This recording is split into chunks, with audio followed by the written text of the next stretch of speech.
اس video کو دیکھنے سے قبل اس ویڈیو کو لائک کیجئے، اپنے دوستوں کے ساتھ شیئر کیجئے، اور اگر ابھی تک آپ نے ہمارے چینل کو سبسکرائب نہیں کیا تو اسے سبسکرائب کر لیجئے اور ساتھ ہی موجود بیل آئیکن کو دبا لیجئے تاکہ آپ کو تمام نئی سٹوریز ملتی رہیں۔ تمہارا بھائی اور اس علاقے کا اصل حکمراں، اس علاقے کا حکمراں میں ہوں، گراٹس نے اپنے حواس پر قابو پاتے ہوئے کہا۔ اگر کسی اور کو حکمرانی کا شوق ہے تو میری لاش پر سے گزر کر ہی اپنا یہ شوق پورا کر سکتا ہے۔ سنو گراٹس، گاؤت نرمی سے کہا، میں اور تم ایک ہی باپ کی اولاد ہیں اور وہ ہم دونوں کے لیے یکساں طور پر عزت و احترام کا مستحق تھا۔ ہمیں اس کے حکم کی پابندی کو اپنے لیے وسیلہ اور خوشنودی سمجھنا چاہیے۔ اس نے اپنی زندگی ہی میں مجھے اپنا جانشین مقرر کیا تھا اور میرا حق بھی تھا، کیونکہ میں تم سے بڑا ہوں اور تم ان ساری باتوں سے بخوبی واقف ہو۔ لیکن تم نے میرے خلاف سازش کی اور مجھے یہاں سے فرار ہونا پڑا۔ اب میں دوبارہ یہاں آ گیا ہوں اور یہ چاہتا ہوں کہ تم اپنے باپ کی روح کو سکون پہنچاؤ اور خاموشی سے سرداری کا منصب میرے حوالے کر دو۔ میں تم سے جنگ نہیں کرنا چاہتا اور نہ ہی بستی والوں کا خون بہتے ہوئے دیکھنا چاہتا ہوں۔ میں تم سے وعدہ کرتا ہوں کہ تمہیں تمہاری غلطیوں کی کوئی سزا نہیں ملے گی۔ میں تمہاری جان کی سلامتی کا ذمہ دیتا ہوں۔ گاؤت کی اس تقریر کا گراٹس پر کوئی اثر نہیں ہوا اور اس نے تند لہجے میں کہا، مجھے اگر اپنی حکمرانی قائم رکھنے کے لیے اس بستی کے ایک ایک فرد کو بھی قتل کرنا پڑے تو میں اس کے لیے تیار ہوں۔ میں دوسری جگہوں سے انسانوں کو لا کر یہاں آباد کر لوں گا، لیکن کسی حالت میں بھی اپنے حق کے حکمرانی سے دستبردار نہیں ہوں گا۔ ہاں، میں تمہیں اتنی رعایت ضرور دے سکتا ہوں کہ تمہیں یہاں سے چلے جانے کی اجازت دے دوں، لیکن تمہارے ساتھ جو یہ سنہری بدن والا قاتل کھڑا ہوا ہے، اس کی موت مقدر ہو چکی ہے۔ مجھے یقین ہے کہ میری بیوی شرخونہ کو قتل کرنے والا یہی شخص ہے، اور میرے 4 سپاہیوں کو اور کل شام میرے 7 سپاہیوں کی ہلاکت کا ذمہ دار بھی یہی اجنبی ہے۔ یہ یہاں سے کسی صورت بچ کر نہیں جا سکتا۔ میرے 7 سپاہیوں کو اندیشک کے مکان پر مارا گیا ہے۔ میں اندیشک کو بھی معاف کر دوں گا بشرطے کہ وہ اپنی بیٹی توگراش کو میرے حوالے کر دے۔ سننا ہے مغرور اور پاگل انسان، میں اندیشک اور گاؤس سے کافی آگے بڑھایا اور میں نے گفتگو میں دخل دیتے ہوئے گراٹ سے مخاطب ہو کر کہا، میں تیرے سامنے اس بات کا اعتراف کرتا ہوں کہ میں نے تیری بدکار، گناہگار اور خونخوار بیوی کو اپنے ہاتھوں سے قتل کر کے بڑی مسرت محسوس کی ہے، کیونکہ وہ انسانوں کے خون کی پیاسی تھی۔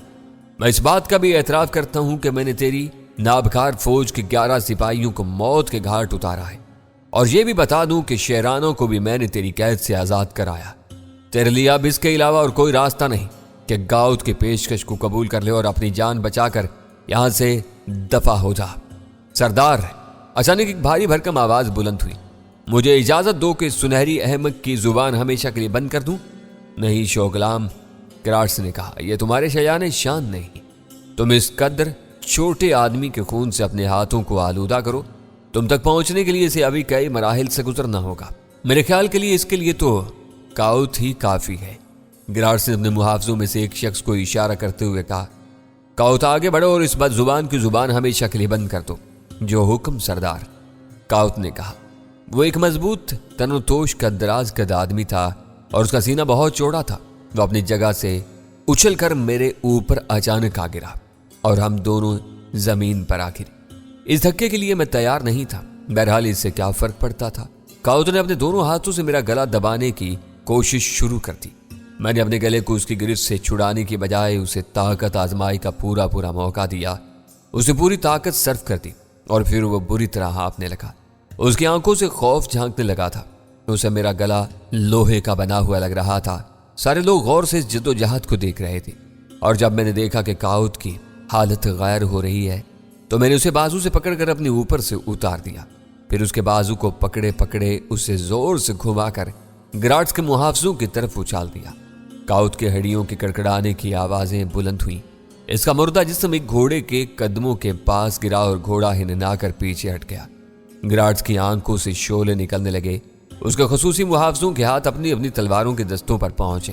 میں کمر پر دونوں ہاتھ رکھے کھڑا انہیں گھور رہا تھا۔ یہ خاصا طاقتور معلوم ہوتا ہے۔ گراٹس نے اپنے محافظوں کی طرف دیکھ کر کہا، تکاؤش، جاؤ اور اسے بتاؤ کہ اصل طاقت کیا ہوتی ہے۔ گراٹس کا اشارہ پاتے ہی ایک لہیم شہیم شخص جو وزن اور جسم میں مجھ سے ڈیوڈا ہوگا گھوڑے سے اتر کر میری طرف لپکا اور کسی بھینسے کی طرف پھو پھو کرتا ہوا مجھ پر حملہ آور ہوا۔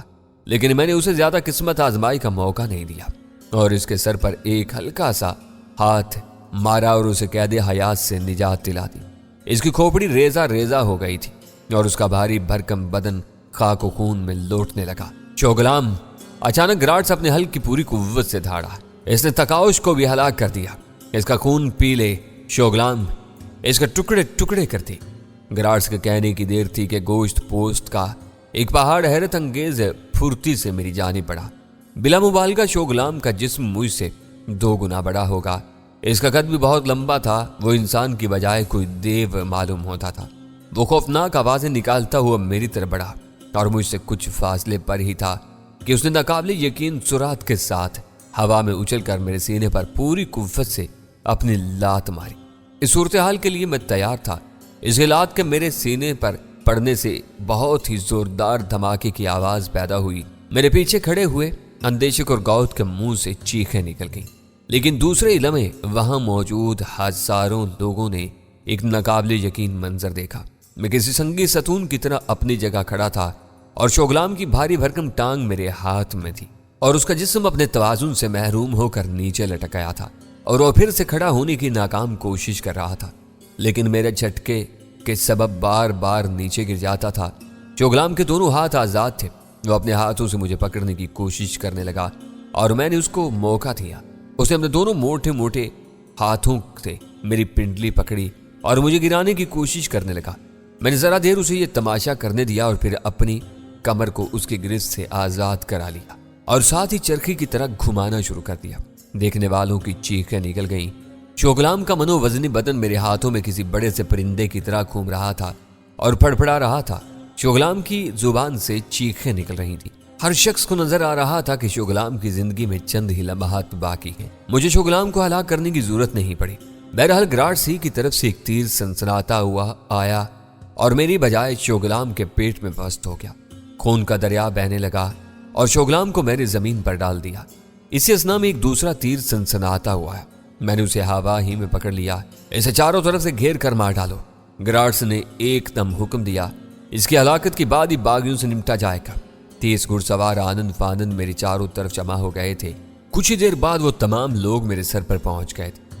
उनमें से एक के हाथ से मैंने तलवार छीन ली और फौरन ही उसको घोड़े से नीचे गिरा दिया।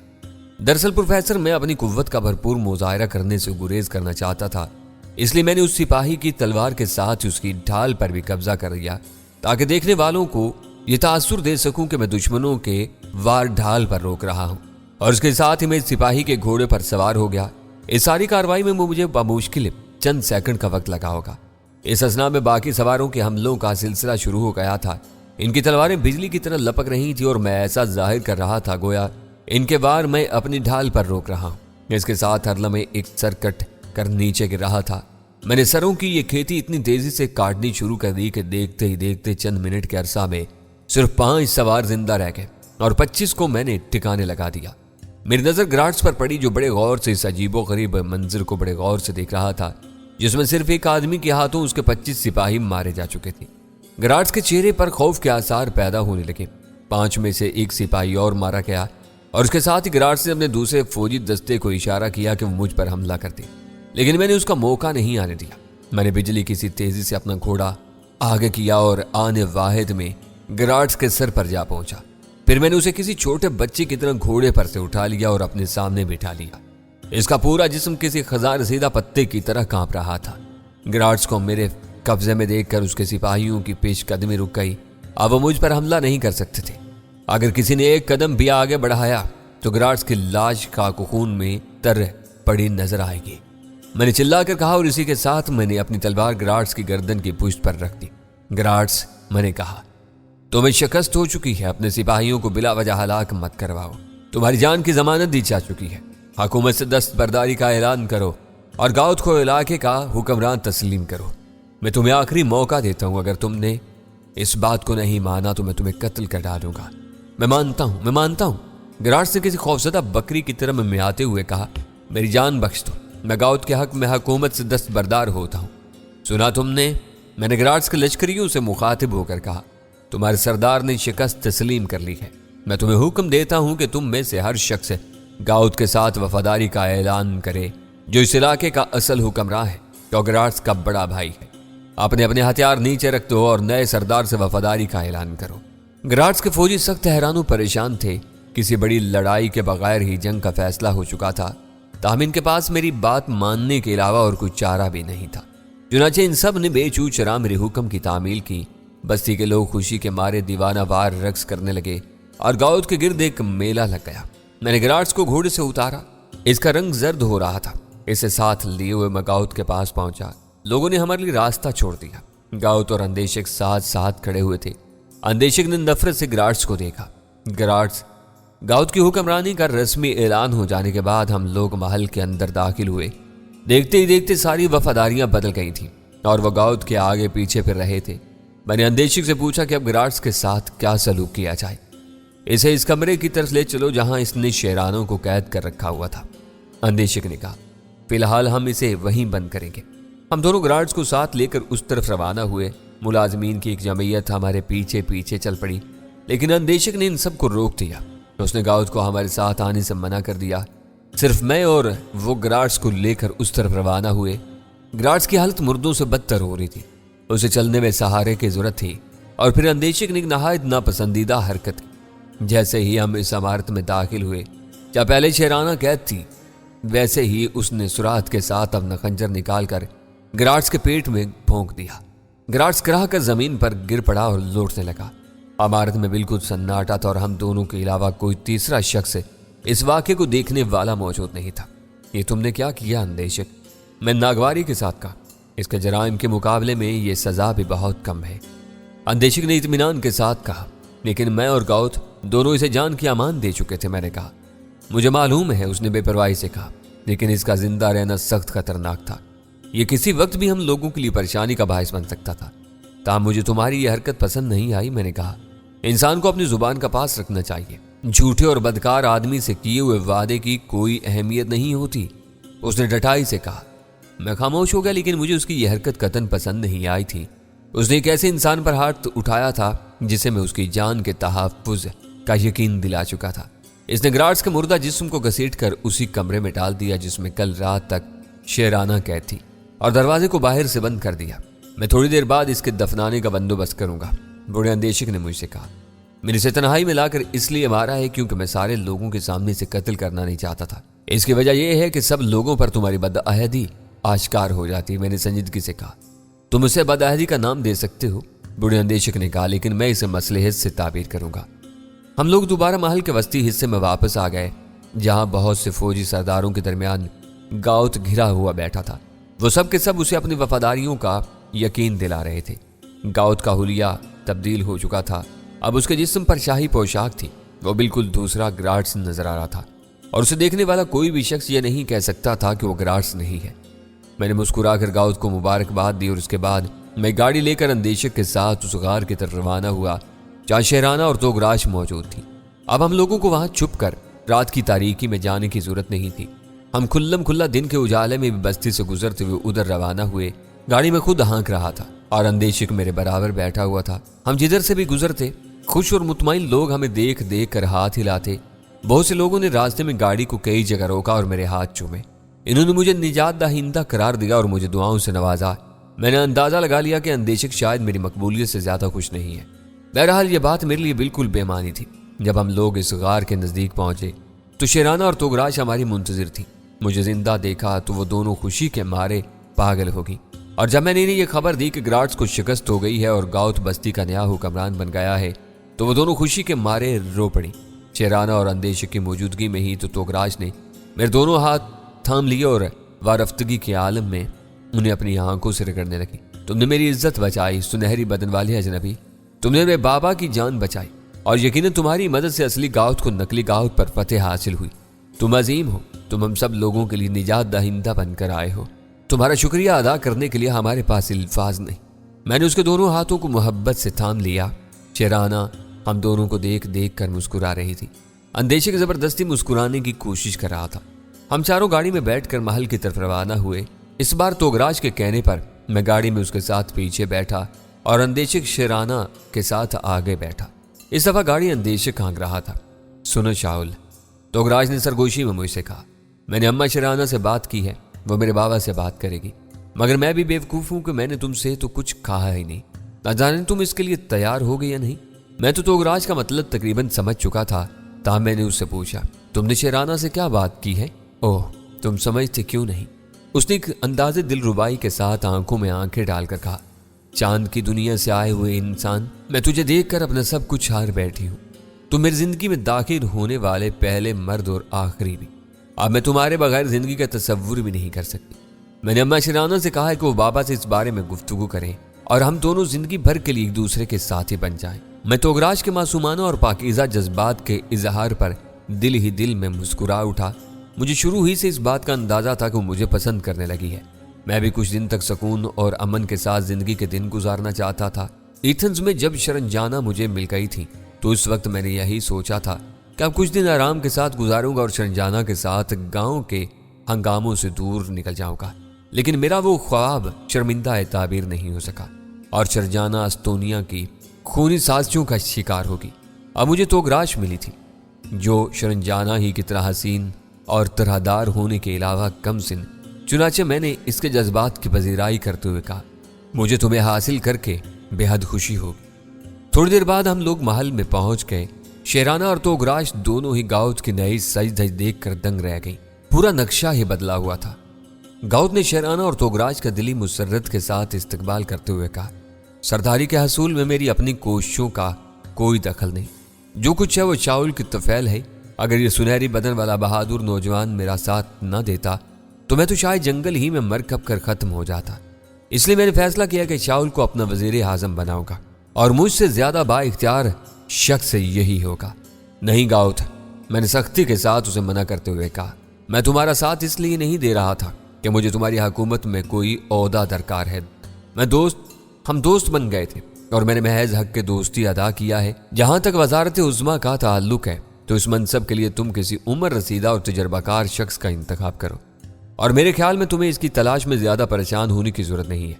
अंदेशक एक जहांदीदा और ज़िरक इंसान है और इस सौदे के लिए बिल्कुल ठीक रहेगा।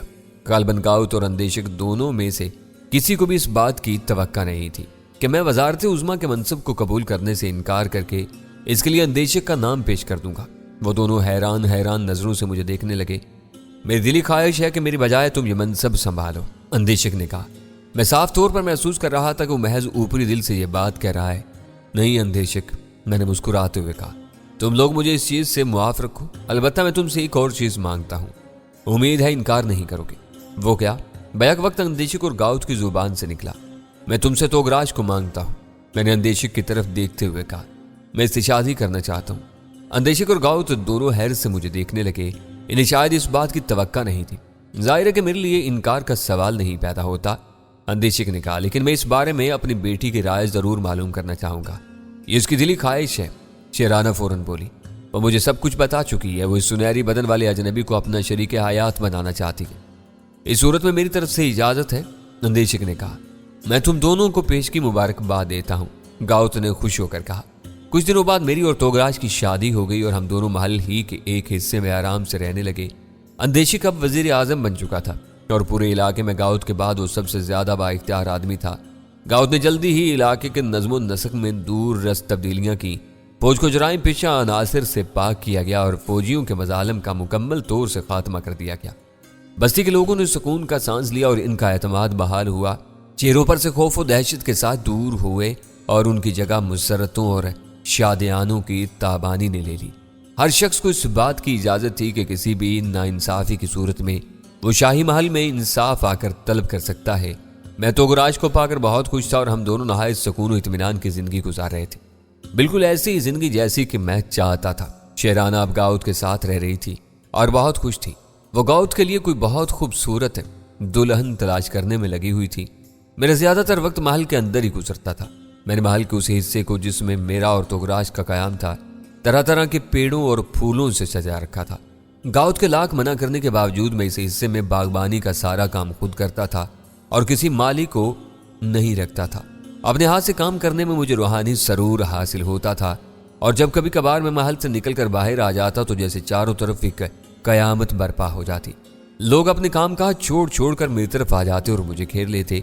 वो मेरे हाथ चूमते मेरे साथ गहरी अकीदत और मोहब्बत का इजहार करते और फिर मुझसे मेरे बारे में मालूमात हासिल करने की कोशिश करते।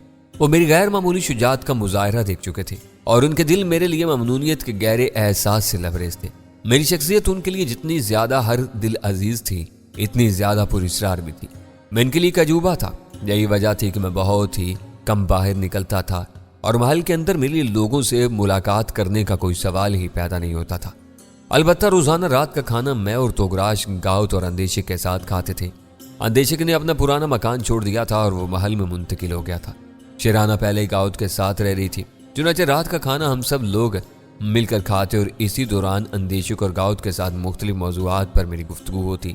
मैंने एक बार गाउत को हुक्मरानी का हक दिला देने के बाद अब अमूर ममलिकत से मुकम्मल तौर पर किनारा कशी इख्तियार कर ली थी और किसी मामले में कोई दखल नहीं देता था।